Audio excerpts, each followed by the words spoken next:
खबरों के निष्पक्ष विश्लेषण के लिए सब्सक्राइब करें Jantantra TV and press the bell icon. Never miss any update. Break के बाद आपका स्वागत है। इस वक्त की बड़ी खबर आपको दिखा रहे हैं। सीएम शिवराज ने यूपी के सीएम योगी से बातचीत की है। विकास दुबे की गिरफ्तारी को लेकर यह बातचीत हुई है। विकास दुबे की गिरफ्तारी की जानकारी उन्होंने दी है। विकास दुबे को एमपी पुलिस यूपी पुलिस को सौंपेगी, तो ये पूरा प्रोसीजर होगा जो एमपी पुलिस यूपी पुलिस को सौंपेगी, जैसे ट्रांजिट रिमांड कह सकते हैं। तो ये रिमांड होगी, हालांकि कितना समय लगेगा ये देखने वाली बात होगी। और कहीं ना कहीं उत्तर प्रदेश पुलिस की तरफ से ये जल्द से जल्द ये प्रोसेस हो जाए, इस बात को लेकर कहीं ना कहीं कदम उठाए ही जाएंगे। तो सीएम शिवराज ने यूपी के सीएम योगी आदित्यनाथ से बातचीत की है। विकास दुबे की गिरफ्तारी को लेकर बात की है। पंकज चतुर्वेदी हमारे साथ लाइव जुड़ गए इस खबर पर। पंकज, मध्य प्रदेश के सीएम शिवराज सिंह चौहान ने उत्तर प्रदेश के सीएम योगी आदित्यनाथ से बातचीत की है और विकास दुबे की गिरफ्तारी को लेकर उन्होंने जानकारी दी है। अब जाहिर सी बात है एमपी पुलिस यूपी पुलिस को विकास दुबे को सौंपेगी, तो इस पूरे प्रोसीजर में कितना समय लग सकता है और ये कब हो सकता है, आपसे जानना चाहेंगे। अनन्या, देखिए, पहले तो गिरफ्तारी हुई, उसकी वहाँ के गृह मंत्री ने इस बात की तस्दीक की कि वो पुलिस के कस्टडी में है। अब कैसे गिरफ्तार हुआ इसको लेकर के उन्होंने चीजें स्पष्ट नहीं की, लेकिन मंदिर परिसर से साफ दिख रहा है कि वो स्वयं को सरेंडर किया। उसके बाद एमपी के मुख्यमंत्री, उत्तर प्रदेश के मुख्यमंत्री से इस पूरे घटनाक्रम को लेकर के बातचीत की और मुख्यमंत्री योगी आदित्यनाथ ने मुख्यमंत्री मध्य प्रदेश से कहा कि उसको जल्द से जल्द उत्तर प्रदेश पुलिस के हवाले किया जाए।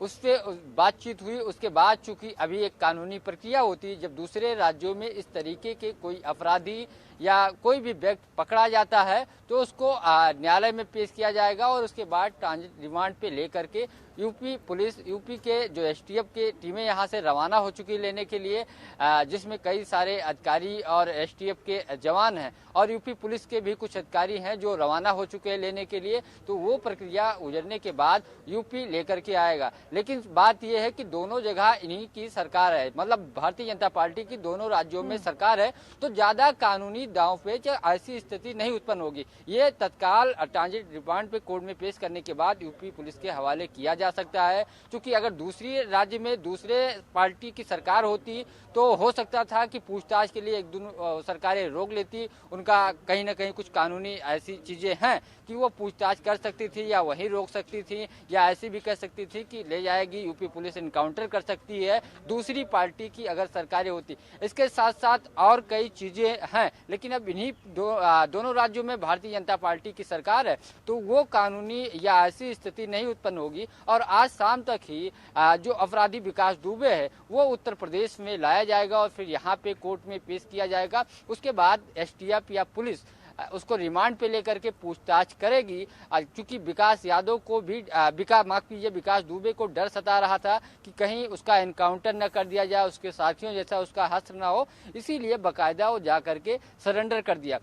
लेकिन यूपी पुलिस और यूपी के एसटीएफ पे बड़ा सवाल खड़ा हो रहा है, क्योंकि जो कल एनकाउंटर सुबह किया गया अमर दुबे का और उसके बाद प्रभात मिश्रा को, उसको लेकर के सवाल उठ रहे हैं। पुलिस अपनी, चूंकि विकास दुबे भी अगर पकड़ने पे समय लगाती और पूरी फोर्स लगाती तो शायद ये स्थिति पुलिस की नहीं होती जो आज पुलिस की स्थिति बनी हुई है कि यूपी पुलिस वहां तक पहुंच ही नहीं पाई। दूसरी बात यह कि जो अमर दुबे जिसको एनकाउंटर में मारा गया कल हमीरपुर में, उसके पूरे परिवार वालों को जेल में बंद कर दिया गया। उसकी शादी 9 दिन पहले हुई है। इस घटना के बाद उसके पत्नी को जेल में डाल दिया गया, उसके पिता को जेल में डाल दिया गया, उसके बच्चों को जेल में डाल दिया गया। ऐसे और जो इस मामले में संलिप्त थे उनके घर वालों को जेल में डाल दिया गया, जिनका शायद इस मामले से कोई ताल्लुकात न हो। लेकिन पुलिस अपनी खींच मिटाने के लिए चूंकि विकास दुबे को पकड़ नहीं पाई तो उनके सगे संबंधियों की संपत्ति या तो कानूनी कार्रवाई कर रही है या ध्वस्त कर रही है या फिर गिरफ्तार कर रही है। तो पुलिस के हाथ में, यूपी पुलिस एसटीएफ के हाथ में आज सफलता नजर आई। जो पूरी यूपी पुलिस लगा दी गई थी, पूरी एसटीएफ लगा दी गई थी। उत्तर प्रदेश की एसटीएफ देश भर में मानी जाती है ऐसे मामलों में, खास करके इस तरीके के अपराधियों को पकड़ने में या अलग अलग ऑपरेशन करने के लिए, लेकिन इनके हाथ में न तो एसटीएफ न पुलिस के हाथ में आई, ना जरा सा भी सुराग लग पाया कि वो एमपी है। बिल्कुल, कहीं ना कहीं पंकज सबसे ज्यादा एसटीएफ को अगर शक था तो एमपी भागने का ही शक था, एमपी पे ही सबसे ज्यादा फोकस था और एमपी में ही वो पुलिस के सामने सरेंडर किया। जी बिल्कुल, कहीं ना कहीं इस पूरे मामले में तमाम सवाल खड़े हो गए हैं उत्तर प्रदेश पुलिस और यूपी एसटीएफ पर। पंकज, आप हमारे साथ बने रहिए, आगे भी आपसे अपडेट लेंगे। वक्त एक छोटे से ब्रेक का, फौरन हाजिर होंगे।